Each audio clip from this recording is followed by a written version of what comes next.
GDP, तो आपको सबको पता है पी क्या होता है। सबसे पहले मैं स्टार्ट करूंगा, what is P. P stands for product. लेकिन अब ये प्रोडक्ट में भी बहुत सारे कॉन्सेप्ट हैं। कौन सा प्रोडक्ट? अगर मैं आपसे बात करूं, क्या ये एक प्रोडक्ट है? प्रोडक्ट नहीं है। अगर हम बात करते हैं जीडीपी कॉन्सेप्ट की, क्यों नहीं है? अब मैं देखिए स्क्रीन पे लिख रहा हूं क्यों नहीं है। ये जो प्रोडक्ट है, ये प्रोडक्ट क्या होना चाहिए? फिनिश्ड होना चाहिए। फिनिश्ड से मतलब क्या होता है? Complete product. फिनिश से मतलब कंप्लीट प्रोडक्ट। आपका जो ये पेन है, इस पेन में एक कैप होती है, इस पेन में एक कैप होती है। अगर हमारी ये कैप नहीं है तो हमारे लिए जो ये पेन है, ये फिनिश्ड प्रोडक्ट नहीं है। और फिनिश्ड को हम एक शब्द और बोल सकते हैं, मार्केटेबल है। मार्केटेबल का मतलब जिसको हम सेल कर सकते हैं, मार्केट कर सकते हैं, जिसकी अपनी एक क्या होती है? प्राइस होती है। ठीक है। अच्छा, अब मैं बात करूं, जो आप लोग डेली घर में खाना खाते हैं, तो घर में एक जो खाना है, कंप्लीट खाना, फूड, एक आपका फूड इसमें रखा हुआ है। इसमें राइस भी रखे हुए हैं, चपातीस भी रखी हुई हैं, और आपका इसमें जो है सब्जी भी रखा हुआ है, और आपका स्वीट डिश भी रखा हुआ है। तो ये जो है फूड की जो थाली है, क्या ये प्रोडक्ट है? जो हाउस में, जो घर में हम लोग खाना बनाते हैं, वो प्रोडक्ट तो है, लेकिन for the purpose of GDP वो प्रोडक्ट नहीं है, क्योंकि इसको बोला था सेल्फ कंजम्पशन। क्या बोला था? सेल्फ कंजम्पशन जो होता है वो जीडीपी के अकॉर्डिंग प्रोडक्ट नहीं होता है। तो पहला हमारा पॉइंट कवर हुआ, व्हाट इज प्रोडक्ट। तो प्रोडक्ट में कुछ बातें आई निकल के, that should be finished, must be marketable in terms of price. अगर किसी प्रोडक्ट में ये 3 फीचर्स आते हैं तो ही वो जीडीपी के अकॉर्डिंग हमारे को प्रोडक्ट कहलाता है। अब नेक्स्ट बात आती है, व्हाट इज डोमेस्टिक। डोमेस्टिक का मतलब ये है कि जो भी हमारा कंट्री है, उस कंट्री का एक मैप है।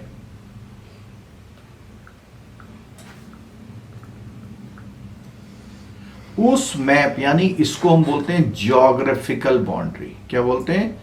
ज्योग्राफिकल। अब ज्योग्राफिकल बाउंड्री से मतलब है इंडिया की जो ज्योग्राफिकल बाउंड्री है, ये वाली। इस ज्योग्राफिकल बाउंड्री को हम लोग बोलते हैं डोमेस्टिक। हम लोग क्या बोलते हैं इसको? डोमेस्टिक। एक वर्ड निकल के आया, डोमेस्टिक। क्लियर हो गया? तो दूसरा वर्ड यहां पे क्लियर हुआ, डोमेस्टिक। अब बात आती है ग्रॉस। नेक्स्ट वर्ड है हमारा ग्रॉस।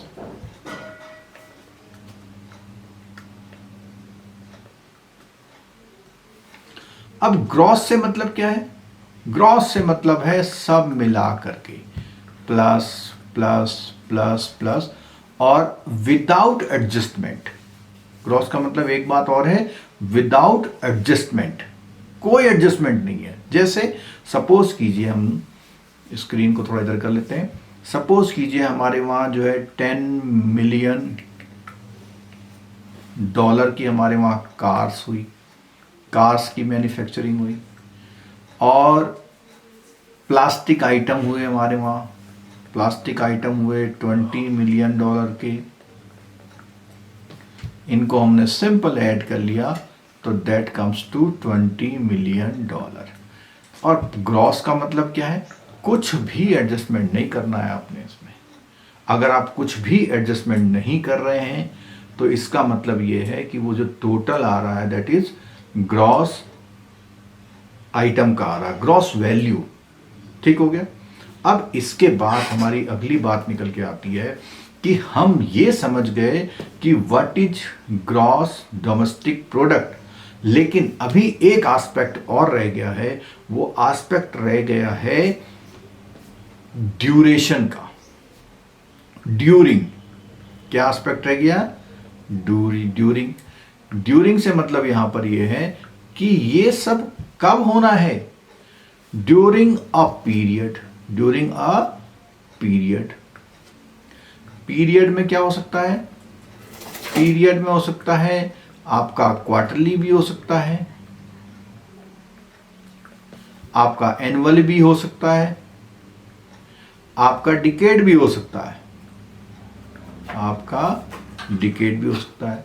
लेकिन जीडीपी के कॉन्सेप्ट के लिए एनुअली कॉन्सेप्ट यूज होता है, और जितने भी अनुमान लगाए जाते हैं वो सारे अनुमान उस पूरे एनुअल प्रोडक्शन के हिसाब से लगाए जाते हैं। तो अब देखिए हम जीडीपी की पूरी डेफिनेशन क्लियर कर रहे हैं। क्या क्या चीज? अ फिनिश्ड प्रोडक्ट। हमने क्या बोला? अ फिनिश्ड प्रोडक्ट कैसा होना चाहिए? फिनिश्ड होना चाहिए, मार्केटेबल होना चाहिए, और उसकी कुछ प्राइस होना चाहिए।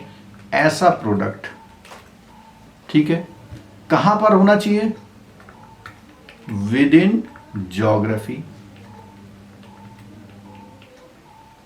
कल एरिया। कहां पे? During a period. During a financial period is known as GDP. तो अब आपको मेरे ख्याल से जीडीपी की डेफिनेशन क्लियर हो गई होगी।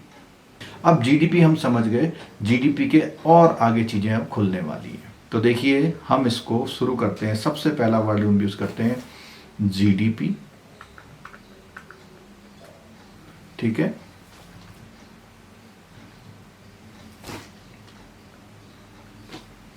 जीडीपी के बाद मैं यहां पे लिखता हूं जीएनपी, और यहां पे लिखता हूं मैं एनडीपी, और उसके बाद लिखता हूं मैं एनएनपी, ठीक है।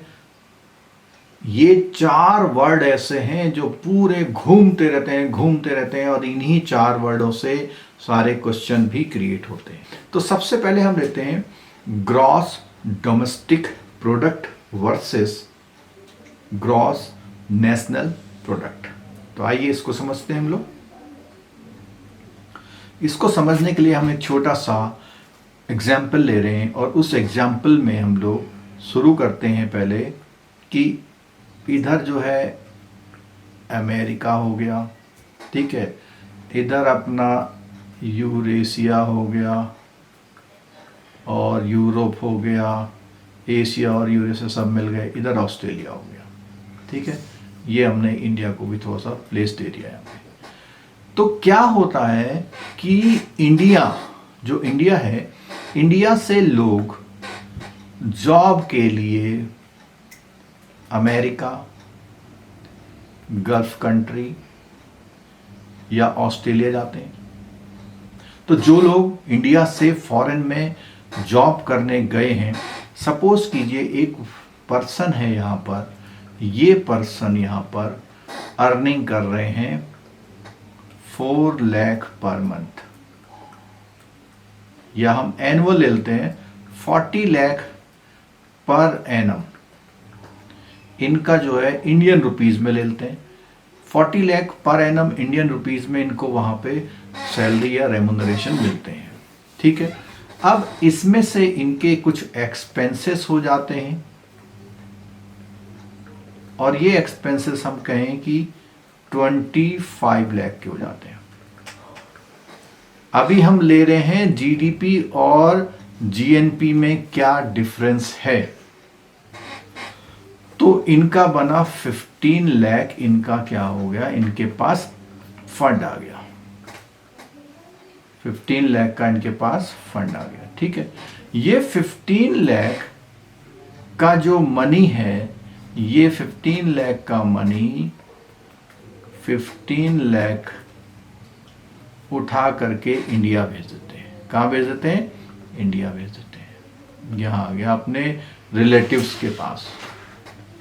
सेम इसी तरह से कुछ ऐसे लोग होते हैं जो वर्ल्ड से इंडिया में भी काम करने आते हैं। जैसे सपोज कीजिए कोई बांग्लादेश से आ गया, श्रीलंका से आ गया, या जर्मनी से आ गया, इंग्लैंड से आ गया, कि पर्सन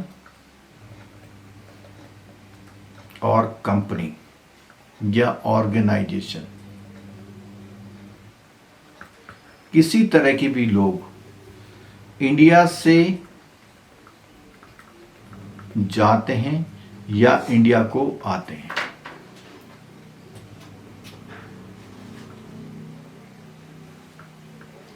ठीक है, तो हमने बताया कि पर्सन हो या कंपनी हो जो इंडिया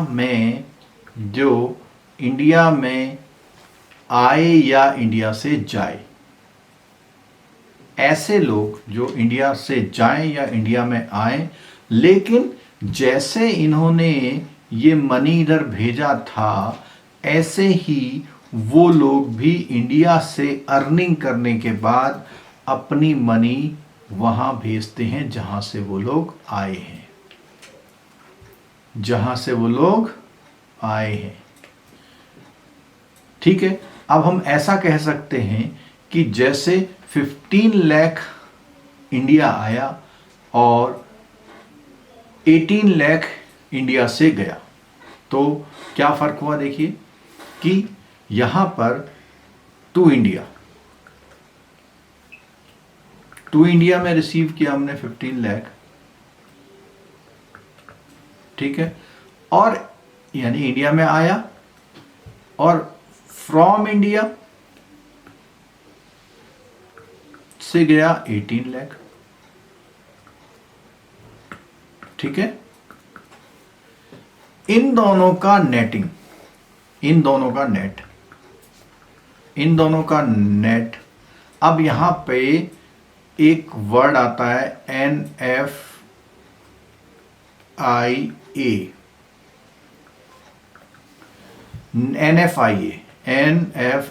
इसका जो है कॉन्सेप्ट यहां पे क्लियर होने वाला है अब आपको। NFIA का मतलब है net factor income from abroad. NFIA, net factor income from abroad. Clear हो गया आपको ये concept? Net factor income from abroad. और अगर हम यहां पर देखें तो इंडिया से 18 लाख गया तो ये आती है -2 लाख। एक जनरल क्वेश्चन पूछ रहा हूं आप लोगों से कि इंडिया में आने वाली इनकम टू इंडिया और इंडिया से जाने वाली इनकम, इसमें जो है इन तीन सिंबल्स में से कौन सा सिंबल आएगा? 1, 2 और 3। 1, 2 और 3, यानी इंडिया से इनकम ज्यादा जाती है या इंडिया में, अच्छा ये एक मिस्टेक मैंने कर दी थी, ये 3 लाख है, चलो कोई बात नहीं। इंडिया में जो है ज्यादा इनकम नहीं आती है, इंडिया से ज्यादा जाती है इनकम। इंडिया में इनकम ज्यादा आती नहीं है, इंडिया से जाती है। उसका लॉजिक मैं बताता हूं क्यों। क्योंकि देखिए आपके वहां इंडिया में FDI का अलाउ है। FDI अलाउ होने से क्या होता है कि बहुत सारे लोग यानी कंपनियां इंडिया में वर्क कर रही हैं। ठीक है, अभी स्क्रीन पर आपको कुछ दिखाई दे रहा है, देखिए स्क्रीन पर आपको दिखाई दे रहा है। अगर स्क्रीन पर आपको दिखाई दे रहा है तो ध्यान से देखिए स्क्रीन पर। स्क्रीन पर एक एग्जाम्पल है तो एग्जाम्पल पुराना लेकिन अभी भी रेलिवेंट है एग्जाम्पल ये, और इसके अकॉर्डिंग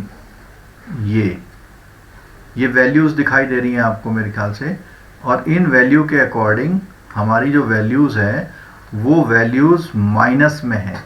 ये तीनों वैल्यू माइनस में, तीनों वैल्यू माइनस में होने का मतलब क्या है, ये तीनों वैल्यू माइनस में है और यहाँ लिखा हुआ है net factor income from abroad, दिखाई दे रहा है। तो इंडिया में ज़्यादा जो बैलेंस है वो बाहर से इंडिया नहीं आ रहा है, इंडिया से बाहर ज़्यादा जाता है। क्लियर हो गया? चलिए और आगे देखते हैं हम। तो इसका आंसर ये है कि टू इंडिया का मतलब है इंडिया में आना, फ्रॉम इंडिया जाना। तो ये इसका जो आंसर है, मैं रेड कलर से लिखता हूँ, इसका आंसर होगा ये। इंडिया में बहुत सारी जो है कंपनियां इंडिया में हैं, तो जब इंडिया में जो कंपनियां हैं वो कंपनियां क्या करती हैं, जब यहाँ पे अर्निंग करती हैं तो अर्निंग के बाद उनका जो डिविडेंड होता है तो 20% छोड़ के बाकी डिविडेंड वो ले जा सकती हैं। तो जितना वो कमा रही हैं, अब आप तो क्या सोच रहे हो कि आपका पड़ोसी NRI है, आपको लग रहा है कनाडा में है, आपका पड़ोसी केरला वहाँ गया हुआ, सऊदी में गया हुआ, उसको 40,000 रुपये महीना वो भेजता, आप तो इंडिविजुअल पे बात कर रहे हैं। लेकिन जब वो कंपनी है, जैसे बाहर की कंपनी अगर हम कहें, जैसे नेस्ले शायद बाहर की कंपनी है, तो नेस्ले जब यहाँ कमाती है $15,000 और $15,000 का 80% एक ही रात में, एक साल में वो वापस ले जाती है, वो यहाँ इन्वेस्ट नहीं करती है। क्लियर है? बात समझ में आ गई? ठीक है, चलो ये क्लियर हो गया। तो अब देखिए मैं इसको आगे वो कर रहा हूँ।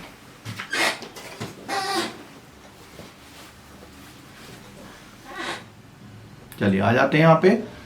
अब जब हमने बता दिया आपको कि इसमें नेट फैक्टर इनकम का यहाँ एडजस्टमेंट हो जाता है, net factor income from abroad का एडजस्टमेंट होगा। नेट का मतलब है प्लस माइनस वो अपने आप बनने लेगा। नेट का मतलब क्या है? वो प्लस माइनस अपने आप कर लेगा। तो जब जीडीपी में नेट फैक्टर इनकम का एडजस्टमेंट होता है तो हमारा बनता है क्या? जीएनपी। तो हमारा क्या बनता है? जीएनपी। ठीक हो गया?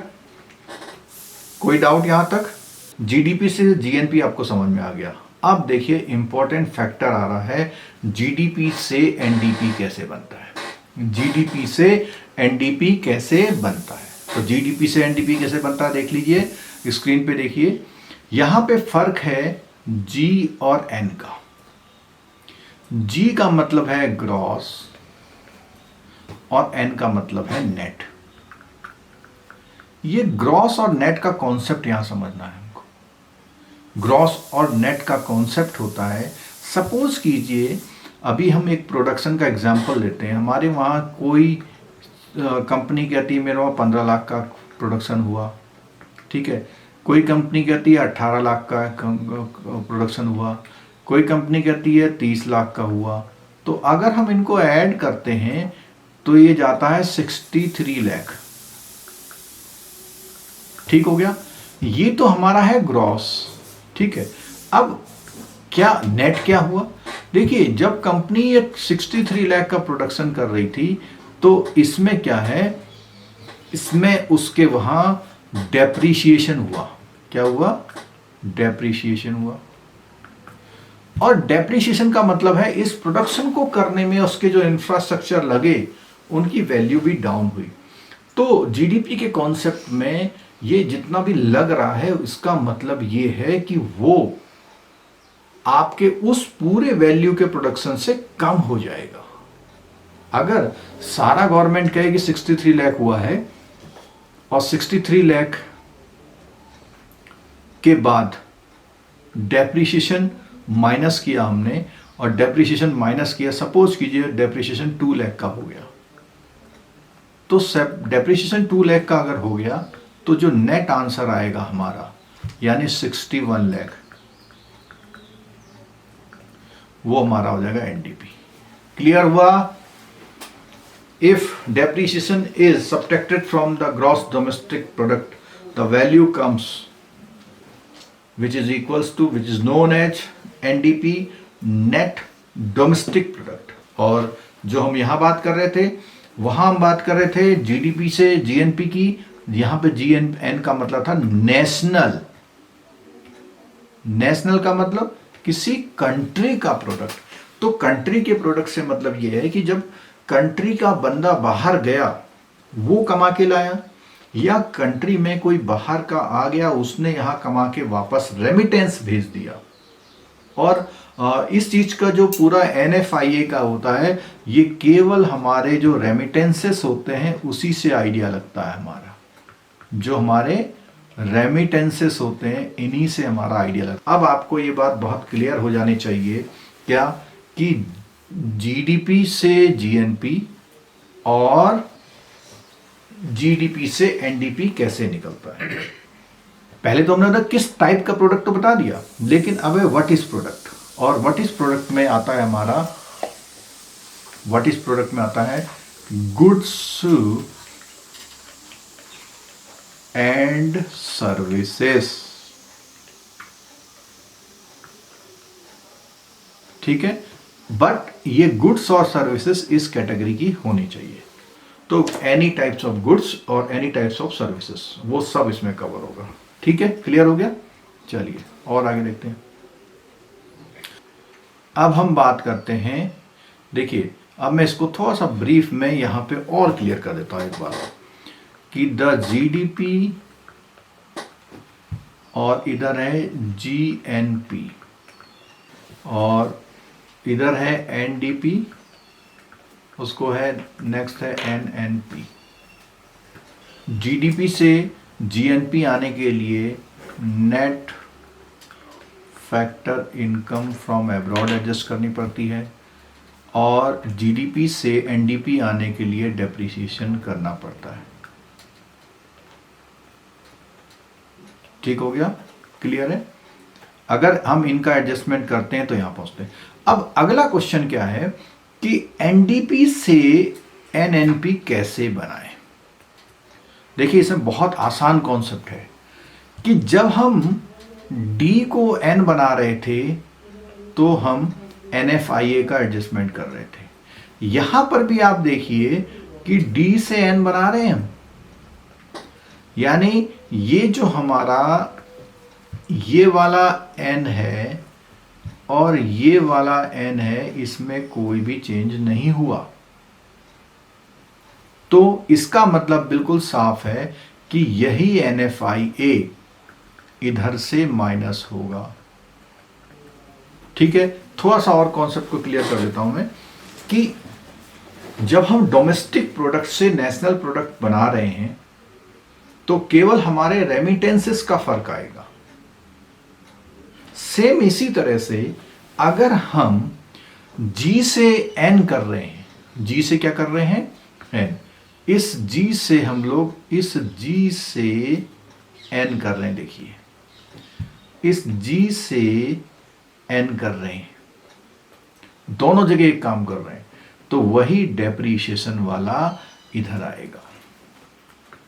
यानी कि कहने का मतलब ये हुआ कि एनएनपी आप किसी भी रास्ते से आए, एनएनपी आप किसी भी रास्ते से आए, चाहे आप इस रास्ते से आए चाहे आप इस रास्ते से आए, दोनों में आंसर सेम आएगा। ठीक है, क्लियर हो गई। हाँ, तो ये क्लियर हो गया। अच्छा, एक चीज और मैं यहां क्लियर करने वाला था आपको, कि ये जो इंक्रीमेंटल कॉस्ट का कॉन्सेप्ट, ये हो सकता है आपके न्यूमेरिकल में आ जाए। देखिए सबसे पहले देखिएगा, आपने एक घर में एक पेड़ लगाया और वो पेड़ बहुत बड़ा हो गया, और हम ये कह सकते हैं बहुत महंगा पेड़ था, शीशम का पेड़ था। शीशम का पेड़ लगा, बहुत बड़ा हो गया और आपने उसे कट डाउन कर दिया। ठीक है, अब जब ये पेड़ कट गया तो आपको पता है लकड़ी बहुत महंगी है। आपने क्या करा, उस पेड़ को काटने के बाद अपने घर में रख लिया। तो मेरा क्वेश्चन ये है, और हम ये कह सकते हैं कि उसकी जो वैल्यू थी, उसकी वैल्यू थी 80,000 रुपये। 80,000 के अप्रॉक्सीमेट कॉस्ट का वो पेड़ था, आपने काट लिया और काट के घर में रख लिया। तो क्या ये जीडीपी में कैलकुलेट होगा? बिल्कुल नहीं होगा। क्यों? क्योंकि उससे वैल्यू क्रिएट नहीं हुई। अब आगे देखिए, उसने इसको सेल करा और सेल करा 60,000 में। 60,000 में सेल किया। 60,000 में सेल करने में, और उसने कहा कि मैंने इस पेड़ को बड़ा करने के लिए 10,000 के एक्सपेंसेस किए थे। ठीक है, तो जैसे डेप्रीशिएशन माइनस होता है, ऐसे ही इसमें से ये माइनस हो जाएगा और ये हमारे लिए वैल्यू होगी 50,000, और ये 50,000 हम लोग जो है जीडीपी में ला सकते हैं। ठीक हो गया। अब क्योंकि इसकी सेल होनी जरूरी है, इस 50,000 को जीडीपी में ले आए।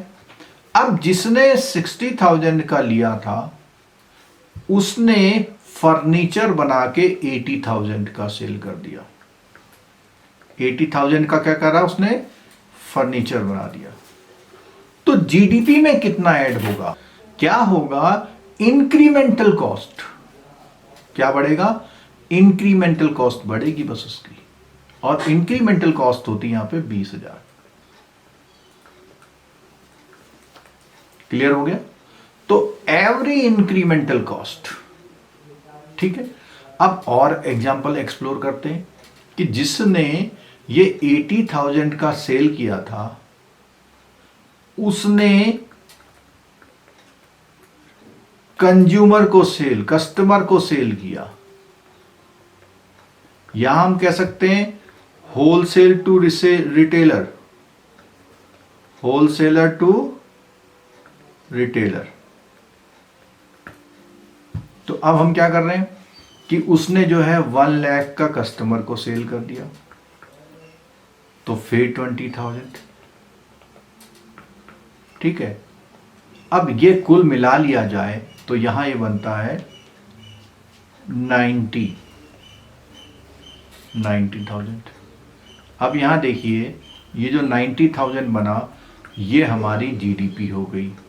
अब इसी जीडीपी में एक कॉन्सेप्ट और निकल के आता है, क्यों जीडीपी को एम्प्लॉयमेंट अच्छा होने का एक अच्छा डेटा माना जाता है। क्यों जीडीपी करके हम बात करते हैं कि हाँ भैया हमारा एम्प्लॉयमेंट अच्छा है, इस कंट्री की कंडीशन अच्छी है। कैसे हम ये बात करते हैं, इस बात का पूरा एग्जाम्पल इस एग्जाम्पल से क्लियर हो गया। कैसे क्लियर हुआ? देखिए, जब उस व्यक्ति ने पहली सेल करी तो यहां पे इंगेजमेंट हुई। किसकी इंगेजमेंट हुई? कोई खरीदने वाला, कोई बेचने वाला। जब उसने फर्नीचर को सेल किया कस्टमर में, फिर इंगेजमेंट हुई, और इंगेजमेंट होने का मतलब एम्प्लॉयमेंट हुआ। यानी ये कौन कर रहा है? ये करने के लिए मैन पावर चाहिए, मैन पावर चाहिए। तो जिस कंट्री की जीडीपी जितनी ज़्यादा होती है, इसका मतलब वहाँ पे एम्प्लॉयमेंट अच्छा होता है। लेकिन अब सुनिए, यहाँ पे जब हम जीडीपी के लास्ट टॉपिक में आपके में दिया हुआ भी है, पेज नंबर इसमें दिया हुआ है आपके बुक में, पुरानी बुक में तो था, इसमें नहीं दिखाई दे रहा। हाँ, यूटिलिटी में दिया हुआ है, 87 पेज नंबर पे दिया हुआ है।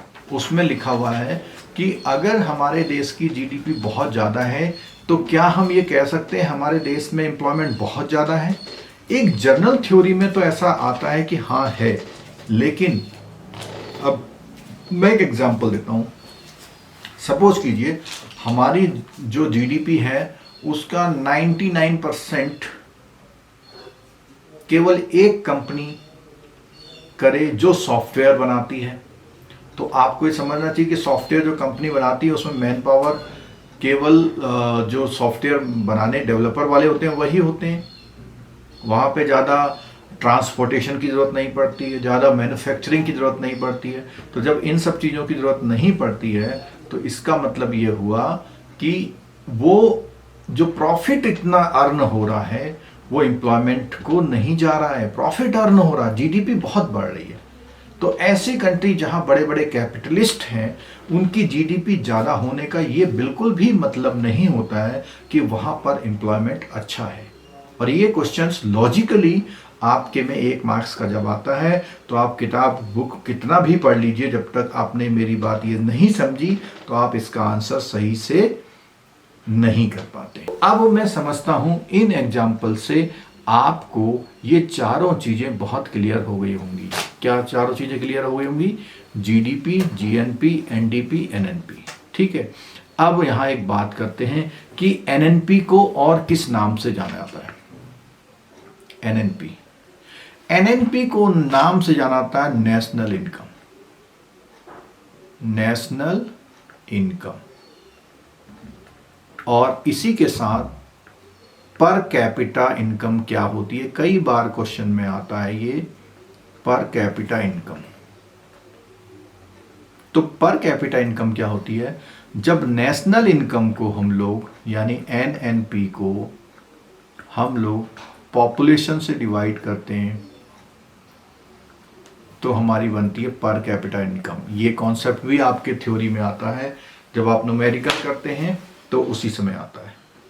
ठीक है, क्लियर हो गया? Per capita income is equal to NNP divided by population, इसको बोलते हैं पर कैपिटा इनकम। और पर कैपिटा इनकम भी जो निकल रही है वो केवल मैथमेटिकल निकलती है। मैंने अभी एग्जांपल दिया था बड़ी बड़ी इंडस्ट्री का। आपकी कंट्री की पॉपुलेशन 132 करोड़ 132 करोड़ है। जितनी आपकी जीडीपी है, अगर आप उस जीडीपी से को उस पॉपुलेशन से डिवाइड करेंगे पर कैपिटा इनकम आ जाएगी। लेकिन क्या वास्तव में उतनी इनकम सबके पास है? तो अगर हम एक बात करें सिंपल सी, देखिए ये जो टॉपिक आपका चल रहा है ये टॉपिक आपका जो है बहुत सारे कॉन्सेप्ट क्लियर करेगा। और मैं गारंटी करता हूं जीडीपी का ऐसा लेक्चर आपको कहीं नहीं मिलेगा जो सारे एस्पेक्ट को क्लियर करते हुए चल रहा है। इसलिए बहुत जरूरी है कि आप पेशेंस बना के रखें, पेशेंस बना के रखें, साथ साथ साथ चलें, आपको बहुत सारी चीज़ें क्लियर हो जाएंगी। तो मैं अभी जो है इसमें सर्च कर रहा हूँ पर कैपिटा इनकम ऑफ इंडिया। ये फिगर आ गई है वर्ल्ड बैंक की रिपोर्ट के अनुसार आया है ये। अब देखिए पर कैपिटा इनकम हमारी आई है 2018 तक के हैं डेटा। ये आ रही है कितनी? 2104 डॉलर में है ये। तो 2104 पर डॉलर में तो 1 लाख कितना हो गया? लगभग 1,50,000 के आसपास हो गया। 1,50,000 के आसपास हो गया। और देखते हैं, ये वाली खोल लेते हैं। ये वाली इंडियन उसमें डेटा में दी हुई है। इस फिगर को देखिए आप, ये स्क्रीन सामने दिखाई दे रही है। देखिए स्क्रीन आपको सामने सबको दिख रही है। इस स्क्रीन में बिल्कुल साफ साफ दिख रहा है कि इंडिया की जो पर कैपिटा इनकम है वो 1,25,397 है। और ये पर कैपिटा इनकम कैसे निकली? क्या हमारे वहाँ इंडिया में हर लोग ऐसे हैं जिनकी 10,000 रुपये महीना सैलरी है? कई लोग तो 500, 1,000, 2,000, 3,000 रुपये महीने में गुजारा कर रहे हैं। तो मैंने वही बात यहाँ पे क्लियर कर रहा हूँ कि ऐसा अक्सर होता है कि हम लोग ये इन्फर कर लेते हैं कि ये डिवाइड करके जो वैल्यूज आई हैं वो कैलकुलेटिव पार्ट में तो ठीक है, लेकिन रियल में ऐसा नहीं है। चलो आगे बढ़ते हैं। चलिए आगे, ये क्लियर हो गया आपको एनएनपी। अब एनएनपी का जो है आपके बुक में क्या कहानी दी है उस पे बात करते हैं। जरा बुक खोल लीजिए अब जरा। नेशनल इनकम एग्रीगेट 89 पेज पे आ जाइए आप लोग। 89 पेज पे आ जाइए। ये जो है नया, पुरानी बुक में नहीं था, नया ऐड किया है। ठीक है, तो इसमें आया है नेशनल इनकम एग्रीगेट। सबसे नीचे देखिए आप यहाँ पे, तो नेशनल इनकम को देखिए क्या किया हुआ है, नेशनल इनकम को उसने दो वर्ड लिखे हुए हैं, एक ये लिखा हुआ है एनएनपी और एक लिखा हुआ है एनआई। तो इसका मतलब मैंने आपको बताया कि यही एनएनपी बोलते हैं, यही इसको एनएनपी को भी एनआई बोलते हैं, यानी नेशनल इनकम बोलते हैं। क्लियर होगी बात? चलो अब हम कुछ और बातें हैं उस पर बात करते हैं। क्या बात करते हैं हम लोग कि फैक्टर कॉस्ट और मार्केट प्राइस क्या है। फैक्टर कॉस्ट और मार्केट प्राइस, इस कॉन्सेप्ट को आप लोग प्लीज समझ लीजिए। मार्केट प्राइस वो सब कुछ है जिसकी बात हम अभी तक कर रहे थे। हमने कहा एक गाड़ी जो है 5 लाख की आ रही है और ये 5 लाख की एक सीएनजी व्हीकल है, मान लिया। क्या मान लिया? CNG vehicle. इस एग्जांपल को समझ लीजिएगा please. CNG vehicle, CNG vehicle है एक 5 लाख का। अब इसका बिल कैसे बनता है देखिएगा जरा। बिल ऐसे बनता है, सपोज कीजिए 3 लाख की गाड़ी बनी, ठीक है, उसमें 2,50,000 का टैक्स लग गया। कितने की हो गई है? 550,000। ठीक है। अब क्या हुआ, क्योंकि सीएनजी की गाड़ी है, सरकार ने उसमें क्या दे दी, कुछ सब्सिडी दे दी, और सब्सिडी दे दी 50,000 की। क्लियर हो गया? तो नेट बिल कितने का बना भैया आपका? 5 लाख का। क्लियर है? ये बिल्कुल क्लियर है। ये हमने बनाया, किसी गाड़ी का इनवॉइस का सेटअप बना दिया। ये इनवॉइस है पूरी, यहां से लेकर के यहां तक, ये पूरी इसकी इनवॉइस है। ठीक है। और हमने बोला, इसका नाम दिया इनवॉइस। कोई डाउट नहीं होना चाहिए इसमें बिल्कुल भी। अब यहां समझिए व्हाट इज फैक्टर कॉस्ट।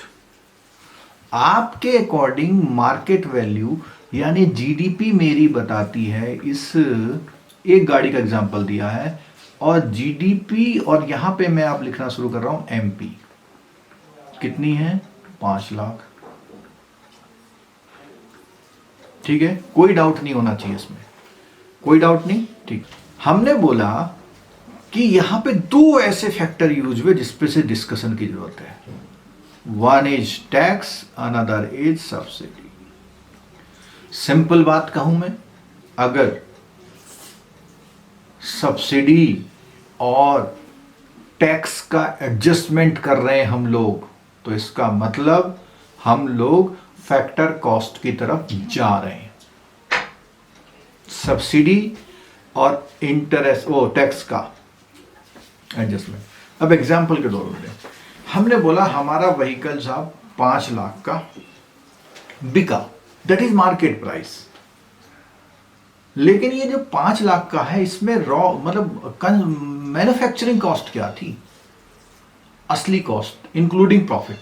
ये जो मैन्युफैक्चरिंग कॉस्ट है, ये आप कह दीजिए कि cost with profit. Cost with profit यानी उसमें अपने प्रोडक्शन, जो मैन्युफैक्चरर था उसने अपना जो है वो प्रॉफिट भी शामिल कर लिया है। क्लियर हो गई बात? ठीक है। अब कॉस्ट विद प्रॉफिट जो है इसका 3 लाख है, इसमें प्रॉफिट शामिल है। तो मैं क्या करूंगा, जो मार्केट प्राइस है मेरा, क्या करूंगा, मार्केट जो प्राइस है मेरा, उस मार्केट प्राइस में जो कि मेरा 5 लाख है, इसमें से मैं टैक्स को माइनस करूंगा। क्यों करूंगा भैया? और ये टैक्स क्या है, इनडायरेक्ट टैक्स है, ये भी ध्यान रखना। क्यों इनडायरेक्ट टैक्स है? क्योंकि प्रोडक्शन में डायरेक्ट टैक्स नहीं लगता। प्रोडक्शन में टैक्स, और टैक्स कहें तो जीएसटी बोल सकते हैं आजकल की तारीख में। ठीक है, ये जो जीएसटी है, ये जीएसटी हमारी एक्चुअल वैल्यू को एक हाइपोथेटिकल वैल्यू में बढ़ा देता है, जो कि वास्तव में उसकी कॉस्टिंग नहीं है। इसलिए मैं ये जो इनडायरेक्ट टैक्सेस होते हैं इसमें से माइनस करता हूं, और टैक्स थे कितने, 2.5 लाख।